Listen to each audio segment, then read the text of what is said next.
आपण सुमिरन करतो.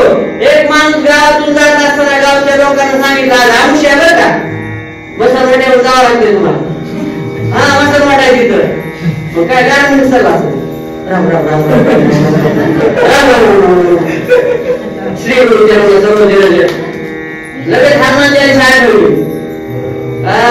कुठवर हनुमानजी कुठवर पाहिजे जवळ गावाची लाईट दिसत नाही तवर गावात गेला, घराच्या दारात गेला.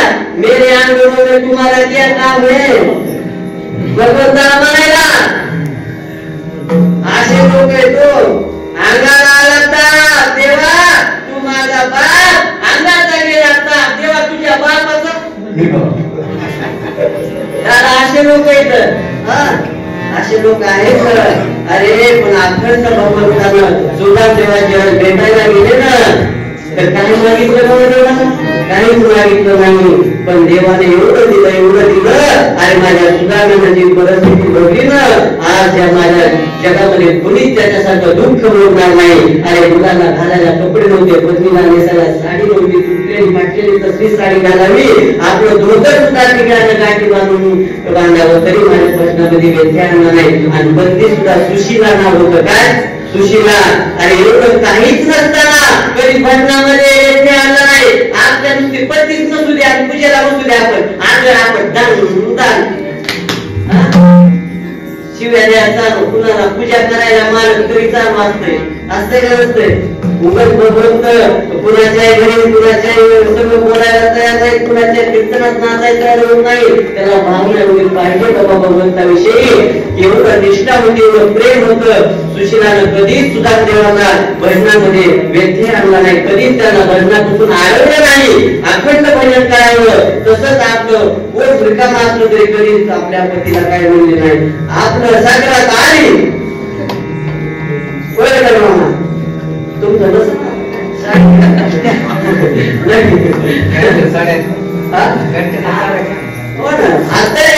काय ना मला तर 3 ड्रेस आहेत बघा, ते दुसऱ्याला घेऊन गेले तरी माझ्या कशामुळे 16 साड्या. एक माझ्या मुलीने एवढ्या साड्या होत्या, एवढ्या साड्या होत्या, एवढ्या साड्या होत्या. कपाट उघडलं, तिच्या अंगावर पडलं, बाई गेली म्हणून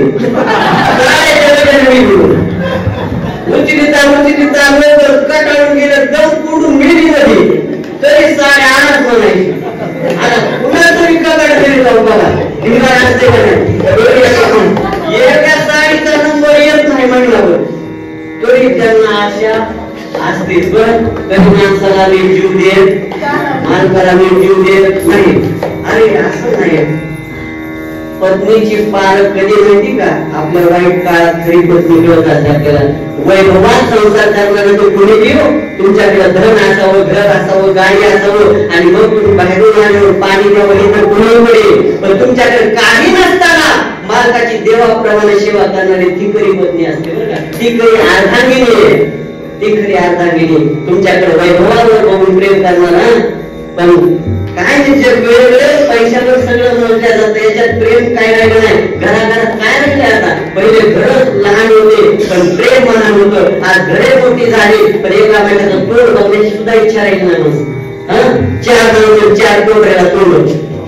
पहिले 10-20 माणसं एका घरात खायचे, घरातच बाहेर जायचे. ते कळत आहे, खालीपाठ नाही करत. असं केलं की कळालं त्यांना.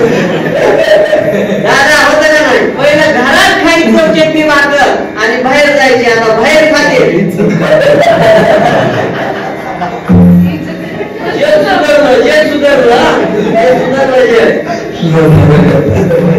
भाजी भाकरी खायची, भाजी पिवळीची भाकर, ज्वारीची भाकर, चटणी, ठेचा, तरी काय चिवडी प्रसंग असायचे. किती माणसं दिसायला हे सगळं वैभव असायचं, प्रेम किती असायचं, गोडवा किती असायचं. पहिलं गोड खात नव्हते का माणसं, साखर का होत नव्हती, पहिलं नव्हती साखर पहिली. एवढा गोड चहा पित होते जुने माणसं, एवढा गोड चहा पित होते की चहा प्यायला होत सुद्धा चिटकायचे, लवकर उडत नव्हते. एवढा चहा गोड पेलेले कराय तुम्ही, एवढे गोड चहा पेले. एवढा गोड चहा पेला आणि एखादा माणूस झोपला तर 2-3 मुंगळे मारायचे माझ्या.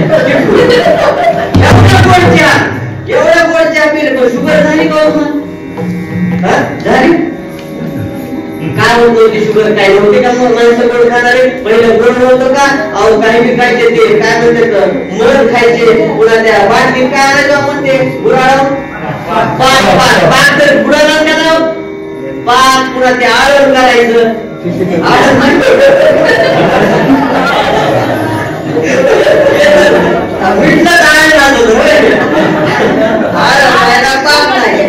एवढं खात असताना माणसाला शुगर नव्हती का नव्हती? आज माणसं गोड खात नाहीत का? आज गोड खातात आणि आज का शुगर होते? पहिले लोक गोड तेवढंच खायचे आणि गोड सुद्धा तेवढंच बोलायचे, चांगलं सुद्धा तेवढंच बोलायचे, मग बराबरी होत होती. गोड खाल्लेलं बोलण्या वाटत निघून जायचं, त्याच्यामुळे लोकांना शुगर होत नव्हती. आज नुसतं गोड खाते पण बोलतच नव्हतं. शुगर वाटतात मिसळती बाहेर घ्यायची मध्ये सासून सासून सासून वाढून जाते. बरोबर आहे का नाही? आपण खूप गोड खातो पण आपण गोड बोलत नाही. अरे बोलतो तरी इथून बोलतो, बरं प्रेम नसतंय. काय महाराजांनी हरी महाराजांनी कीर्तन केलं, वा वा वा, काय मी बोलत तेच ते सांगत नाही. पर्याय नाही, कुणी नाही, उभा करावं लागत प्रेम राहिलं नाही, भावना चांगली लागली नाही, बोलणं कमी झालं, त्याच्यामुळे आज आजारानं आपल्यावर अटॅक केला. जीवन चांगलं जगायचं असेल तर हसत राहा, जीवन चांगलं जगायचं असेल तर व्यायाम करा, जीवन चांगलं जगायचं असेल तर मन स्वच्छ ठेवा, तुमचा कोणताच आजार प्रवेश करणार नाही. आणि जीवन चांगलं जगायचं असेल तर माझ्या भगवंताचं नाम चिंतन करा.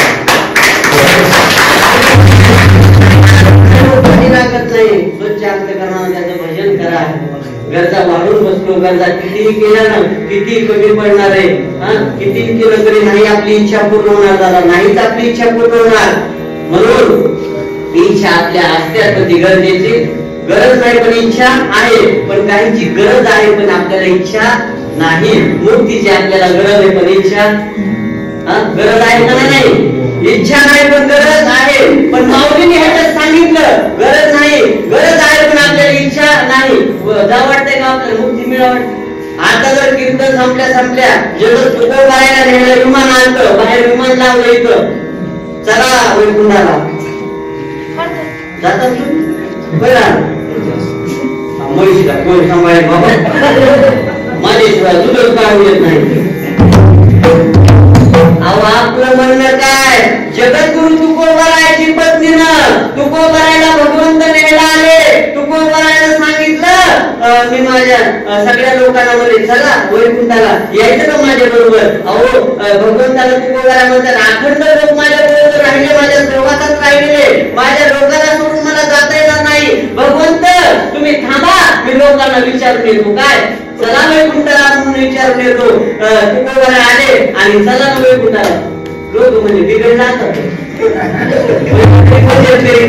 वैकुंठाला चला म्हणायचं. आधी शेरा तुला म्हणतो ते पहिलं तरी भंडाऱ्यावर आमच्याजवळ हिंडायचं म्हणजे आता तो वैकुंठाला नगर नगर म्हणजे तुम्हीच जावा. पुन्हा पत्नीकडे गेले म्हणजे लोक काय पत्नीकडं चल आवडे म्हणायचं ना, आवडे चल यायचं का कुठं वैकुंठाला? वैकुंठाला नको नको स्वामी, आताच माझ्या भावानं म्हैस आणून दिली, जरा दूध हे खाऊ द्या मला. काय करा तुम्ही जा, जवळ कर म्हणतंय जवळ राहा, पुन्हा खाली या. अरे लोकांनी नाही विश्वास ठेवला, पत्नीला सुद्धा विश्वास नाही ना तुकोबारायावर. कशाचं वैकुंठ काय? पण माझ्या जगद्गुरु तुकोबारायाला विमान आलं ना, जगद्गुरु तुकोबाराय निघून गेले. आपण जाल नाही बाबा, आपण सुद्धा नाही जाल. म्हणून आपल्याला मुक्तीची गरज आहे. पण जिथं माऊलींनी सांगितलं आपल्याला सांगतात मुक्तीचा मार्ग, पण माऊली सांगत असताना माऊलीनं सांगताय पण सांगत असताना जिथं काय म्हणतात दुकान आपलं जिथं आहे तिथं गिराईक असलं तर उपयोग होईल ना. काय उपयोग? गिराईक असलं तर त्या दुकानाला किंमत आहे. एक जणांना दुकान बरं का यात्रा असतात ना भारताला, आपल्या यात्रेमध्ये तो काय करायचा? दुकान टाकायचा. व्यवसाय बदलून जिथं कोणतं दुकान आहे तिथं तो दुकान टाकायचा. लाखो लोक जत्रेवर येतात ना, जत्रा यात्रा म्हणतात. त्यानं काय केलं? आधी यात्रेच्या 8 दिवस जाऊन तिथं पाहणी केली. त्यानं 2 दिवसात यात्रा भरणार होती ना, 2-3 दिवसात आधी पाहणी केली. कोणतं दुकान नाही बघितलं बरं. त्या सगळ्यात मिळाली यात्रा आणि त्याच्यात पाहिलं कोणतं दुकान नाही, कपड्याचं दुकान नव्हतं. कोणतं? कपड्याचं. तो म्हणला त्या यात्रेमध्ये कपड्याचा व्यवसाय 1 नंबर चलत आपल्याला, बरं का. नंबर 1चा व्यवसाय चलत म्हणतो. टक्केवारीने पैसे काढले, चांगलं दुकान टाकलं, ट्रक भरून माल आणला, त्या यात्रेमध्ये दुकान लावलं. 8 दिवसाची यात्रा होती. 5 दिवस झाले पण एकही गिराईक दुकानात आलं नाही. घ्यायला तर जाऊ दे, विचारायला सुद्धा आलं नाही.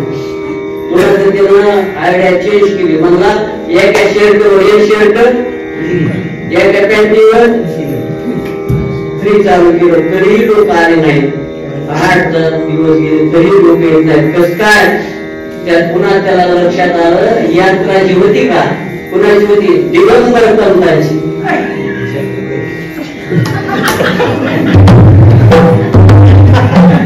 आलं तुमच्या लक्षात? जैनाची देव कपड्याचं काही कशाला म्हणायचं. आणि अशा ठिकाणी दुकान टाकलं का उपयोग? माशा मारीत बसावं लागलं ना. माऊली सांगतात ज्याला मुक्तीची गरजच नाही, त्याला काय सांगू? पण माऊली सांगतात बाबा त्याच्याशिवाय तुमचं आमचं जीवन सफल होणार नाही. जीवनाची सफलता व्हावी असं वाटत असेल तर काय करा? देवाची दारी उभा क्षणभरी, त्या भगवंताच्या दारामध्ये तुम्ही उभा राहा. किती वेळ? क्षणभर तरी उभा राहा. काय काय म्हणून लागले माऊली, आम्ही पहाटच मंदिरात जातो, न्याहारीलाच येतो. न्याहारी केले की पुन्हा मंदिरातच येत आम्ही. तरी तुम्ही म्हणता क्षणभर. मग काय करता? काय गावाचं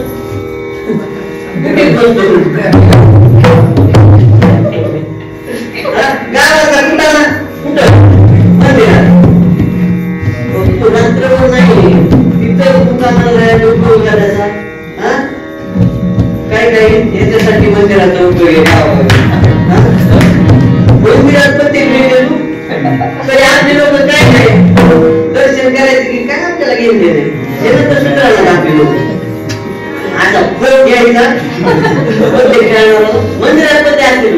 गावगाव जाऊन बघा प्रत्येक खेळायला मस्जिद मध्ये टाका प्रत्येक खेळले. आता उद्या फक्त मस्जिदच्या समोर चक्कर करा, 10 पटीने आपल्यापेक्षा सुंदर आहे मस्जिद. परिसर बघा. एकट्यानं काय सगळ्यांना झाड काम करायचे तर आणि स्वच्छ दिसला पाहिजे परिसर. परमार्थ मी तर सांगतो, परमार्थ म्हणजे नुसतं भजन केलं परमार्थ झाला नाही. हे स्वच्छ कुणी करायचंय आपलं कर्तव्य आहे. त्यांचा एकही माणूस शुक्रवारी आहे बघा तिथं कसे काम करते. धर्मामध्ये आपण नुसतं वाईट बघतो, काय खाते कसे करायचे. धर्माचे विषय किती एकनिष्ठ आहे. शुक्रवारी एक तरी राहिला असते का? ज्या जागेवर बसते तिथे नमाज पाठ देते. आहे का आपल्या आठवण? सगळे पोरं लहान मुलं सगळे पुरावी तिथे हजर असतात. आपलं काय आपलं सवड घेतली तर आपला परमार्थ आहे. आज बघू वाटते का आपल्या परिसर? इकडे बघू वाटते, इकडे बघू वाटते का, तिकडे बघू वाटते.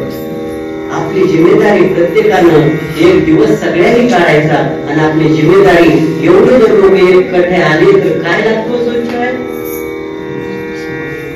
ही आपली जिम्मेदारी आपण करणार आहोत आणि आपल्याला कार्य करायचंय. देवळात नुसतं राहिलं म्हणजे भगवंताचा परमार्थ होत नाही. नाम घेतलं म्हणजे परमार्थ होत नाही. आपल्या कृतीतून ते दिसलं पाहिजे. सगळी कृती चांगली कृती केली की परमार्थ झाला. तोंडाला नाव घेतलं म्हणजे परमार्थ नाही. चांगली कृती केली तरी तो परमार्थ होता. इथं भगवंताच्या दारामध्ये कोणतीही सेवा करा ती त्याला मान्य आहे. त्याला मान्य ते भजन करणारा, टाळ वाजवणारा, कीर्तन करणारा, झाडू काढणारा, नाली काढणारा प्रत्येकाची तेवढाच अधिकार आहे. कोणी कमी जास्त नाही इथं. कारण आपण सगळे त्या भगवंताची लेकरं आहेत. इथं कुणी भेदभाव आईच्याकडे भेदा असतो का? कलेक्टर मुलावर तेवढंच प्रेम आणि शेतकरी असं तरी तेवढंच प्रेम का? कमी जास्त करते आहे कलेक्टर पैसा आणि आईच्या अंतःकरणात भेदभाव नसतो ना, तसं याच्याकडे भेद नाही. लहान असू नाही तर मोठा असो, कमवता असो, कसाही असो, इथे येतो ना तो प्रत्येक त्याचा लेकरू आहे. प्रभूचे लेकरे सारी तयांना सर्व ही प्यारे, कुणाला तुच्छ लेखावे, जगाला प्रेम अर्पावे. म्हणून देवाच्या दारामध्ये असाल अशी कृती करा की आपल्याला निश्चित मुक्ती मिळाली पाहिजे. आणि ती मुक्ती कोणती? समीपता म्हणजे कोणती? त्या भगवंताच्या समीप जाणं, जवळ जाणं म्हणजे समीपता. स्वरूपता मुक्ती म्हणजे कोणती? भगवंताचं लोक वैकुंठ आपल्याला प्राप्त होणं स्वरूपता. समीपता, स्वरूपता, स्वरूपता भगवंताचं रूप आपल्याला प्राप्त होणं हे स्वरूपता. आणि सायुज्यता म्हणजे आपणच देव होणं, आपणच देव होणं. देव पहावया गेलो ते देवाची होऊन गेलो, आपणच देव होण्याला सायुज्यता म्हणतात. आणि त्याच्या द्वारामध्ये आपण राहिलो तर चारही मुक्ती आपल्याला मिळतात. पण काय करायचं? नुसतं उभं राहायचं नाही, आपण दुसऱ्याच्या असंच करूया. म्हणून देवाची ओळ आली उपाक्षरभरी ते मुक्ती चारी दिल्या. आणि काय करायचे? देव हरिमुखे म्हणा पुण्याची गणना पूर्ण करी. हरिमुखे म्हणायचे, फक्त तोंडाने देवाचं नाव घ्यायचं. बरं, हरिमुखे म्हणायचं, काय म्हणायचं? फक्त देवाचं नाव घ्यायचंय. पुण्याची गणना पूर्ण करी. एक पुण्याची, बरं पुण्याची नाही तिथं. एक माता माऊली आळंदीला माऊलीच्या सोहळ्यात गेल्या, दोघी मैत्रिणी. तुम्ही गेला असता आणि सोहळ्यात गेल्या. आता पुण्यात दिंडी आली माऊलीची की लोक बिस्किटची लाईन, भोगट्याची लाईन, छत्र्याची लाईन, टरबुजाची कोणते बरोबर लोक आणते तो. आणि त्या लाईनीला बाया लागल्या बरं का. होते बरोबर बिस्किटाचे कशाचे बी दिंडीत भेटते ना आपल्याकडे. कशासाठी जाईल आपल्याला? पंढरपूरला आम्ही जिथं दिंडी दिंडी पाहिजे कुणी नाही. तर गावाकडे जाताना पोते ठरवलं बरोबर. अरे कशासाठी जातात? एका लाईनीला तर माणसं लागली होते, बाळ्या विद्याच्या लाईनीला लागल्या पाठीमाग. आणि नंतर आल्यावर काय फुकट लाईन होती म्हणून. कशाची लाईन नाही बघा. त्या लाईनीला उभं लाईनीला लागायचं. अरे काय गेले, काय वाटायले, कुठं चालला? तिथं दाढी करायचं त्या लाईनला लागायला.